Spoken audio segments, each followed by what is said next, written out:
The day my secret Thanksgiving dinner changed my whole family. The best Thanksgiving dinner I ever ate.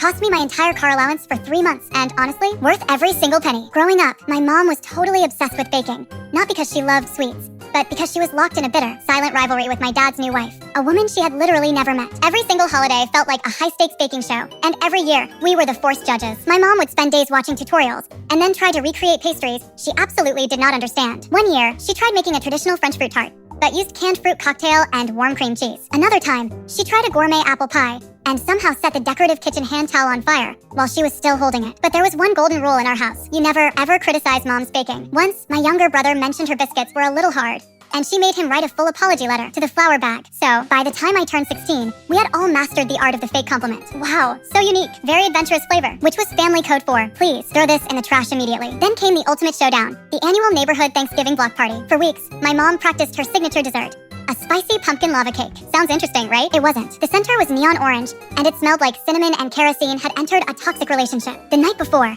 she sat us down for the mandatory taste test. The second she served it, I knew we were in deep trouble. The cake was somehow burned on the outside, completely raw and liquid on the inside, and one chunk of pumpkin was still frozen solid. My dad took a bite, choked, and immediately reached for a cider, but he still forced a smile. Wow, honey, definitely memorable. My brother quietly tried to slide his plate to the dog, but the dog literally sniffed it and walked out of the room. That should have been my warning, but I was just so exhausted from years of pretending. That half-frozen pumpkin chunk broke me. I set my fork down, looked at her, and said, "Mom, this is completely inedible." Silence. Absolute, terrifying silence. My brother stopped breathing. My dad stared at me like I had just confessed to a crime. Mom blinked slowly. "Excuse me, the outside is like charcoal," I said carefully, "and the inside tastes like spicy baby food and sadness." Dad whispered, "Don't," but it was too late. Mom stood up, crossed her arms, and said, "Oh, so you think you can do better? Now, here is the secret. I actually could. For 6 months, I had been secretly taking pastry lessons at a local bakery after school, just so I could experience what a real, edible croissant tasted like. I looked her dad in the eyes and said, "Yeah, I really do." My brother whispered, "Nice knowing you." Mom stepped back dramatically and pointed at the counters. "Then be my guest, chef." So I took over. I grabbed real butter, brown sugar, fresh vanilla bean, and crisp apples. For the next hour, nobody spoke. Mom stood in the corner, watching me like I was defusing a live bomb. But the moment that butter and brown sugar started caramelizing, the entire kitchen transformed. The house finally smelled like actual autumn, not fear. I baked a classic, deep dish apple pie with a perfectly flaky, golden lattice crust. When I took it out, it looked like it belonged on a magazine cover. My family stared at it like it had descended from heaven. My brother took the first bite, widened his eyes, and yelled, "Wait, pie is supposed to taste good?" Dad literally closed his eyes and looked emotional while chewing. Even my mom took a tiny bite, and for one split second,